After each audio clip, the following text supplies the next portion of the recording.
Good morning, ma'am. Good morning, classmate. Today I'm going to report about Preamble, National Territory Principle and Policies.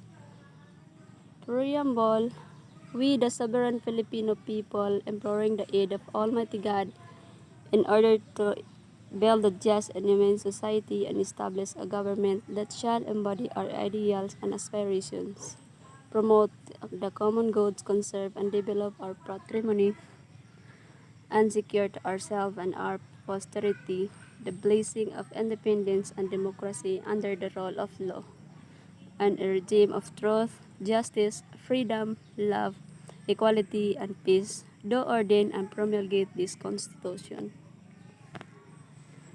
Source of Constitution's authority. The Filipino people signify oneness and solidarity of the Filipinos as differentiate from the word people of the Philippines, which may include other inhabitants or islands. A sovereign people intended to emphasize that the Filipino people in ordaining and promulgating the Constitution do so on their own authority as a sovereign people without intervention from foreign power. The reference to the Almighty God points out the religious nature of the Filipino people as they acknowledge the existence of supreme being that guides their destinies and the destiny of their nation. The entire preamble is like a collective prayer to this supreme being, recognize him as the source of their authority to promulgate the Constitution.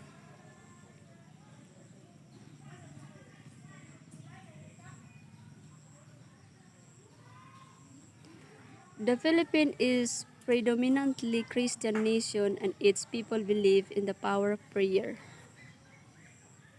The preamble of the 1973 Constitution was notably changed in the 1987 Constitution. Among the changes are the insertion of the following. One is the praise to build a just and human society, which makes it clear that the adoption of the new constitution does not only seek the establishment of a new government.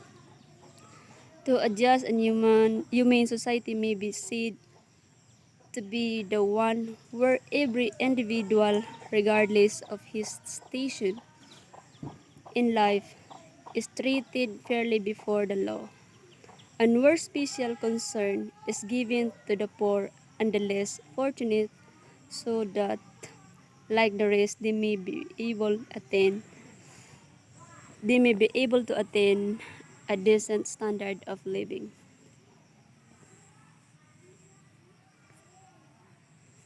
The praise the role of law, as a reminder to everyone of the nation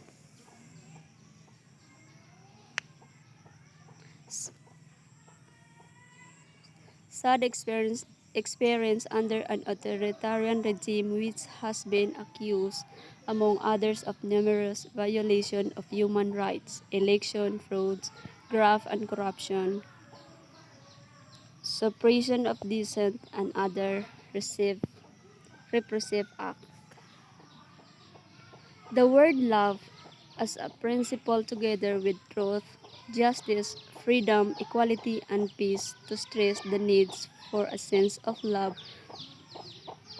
to bind all Filipinos, especially during these critical times when armed conflict and intense political rivalries still continue to divide our nation. The word independence, to emphasize that ours is a free nation which does not owe allegiance to any superior foreign power. Next is national territory. From Article 1 of the Philippine Constitution, the national territory comprises the Philippine archipelago with all the islands and water embraced therein, and all other territories over which the Philippines has sovereignty or jurisdiction, consisting of its terrestrial, fluvial, and aerial domains, including its territorial sea and seabed, the subsoil, and the insular and other submarine areas. The waters around, between, and connecting the islands of the archipelago, regardless to their breadth and dimension, form part of the internal water of the Philippines. The Philippine archipelago, consisting of three main islands, namely Luzon, Visayas, and Mindanao. All water embracing the said islands, such as water under the archipelago doctrine, all waters around, between, and connecting the islands of the archipelago, form part the internal waters of the Philippines. 3. All other territories over which the Philippines has sovereignty and jurisdiction. It consists of terrestrial, fluvial, and aerial domains. Three kinds of domains. One is terrestrial domain. It refers to the land, whether agricultural, forest, or timber, mineral land, and national park under sovereignty and jurisdiction of the Philippines. 2. Aerial domain. It refers to the air space above the territorial land and water of the Philippines, but including the outer space. 3. Fluvial domain. It refers to the internal or national waters and external or territorial waters over which the Philippines exercises jurisdiction. Next is principle and policies.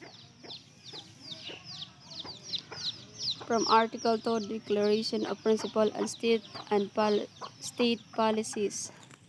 Its principle. Article 2, Section 1. The Philippines is a democratic and republican state. Sovereignty resides in the people, and all government sovereignty emanates from them. Article 2, Section 2. The Philippines renounces war as an instrument of national policy, adopts the generally accepted principle of international law as part of the law of the land, and adheres to the policy of peace, equality, justice, freedom, cooperation, and amity with all nations. Article 2, Section 3. Civilian authority is at all times supreme over the military. The armed forces of the Philippines is the protector of the people and state. Its goal is to secure the sovereignty of the state and the integrity of the national territory. Article 2, Section 4. The prime duty of the government is to serve and protect the people.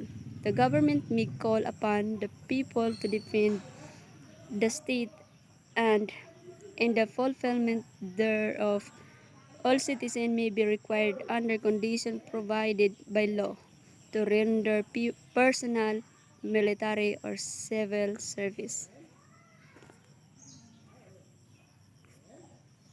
Article 2, Section 7.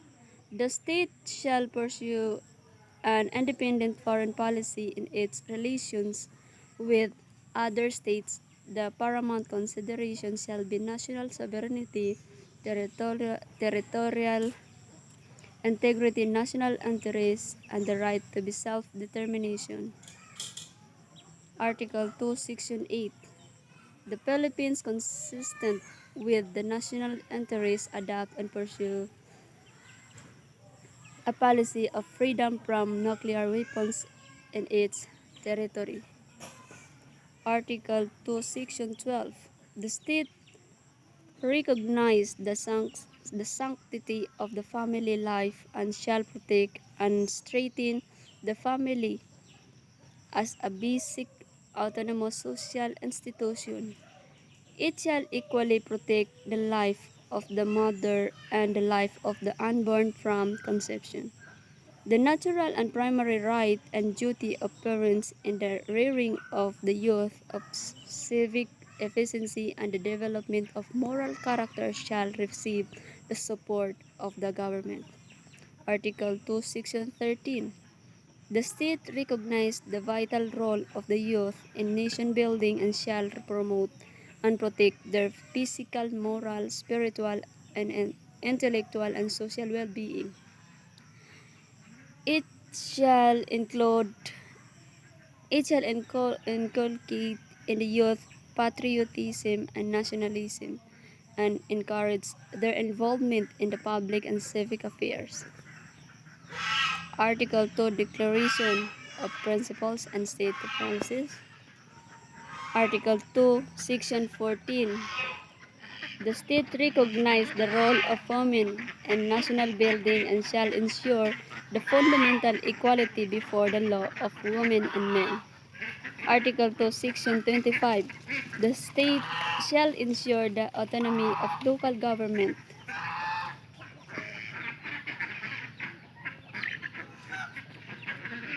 That's all.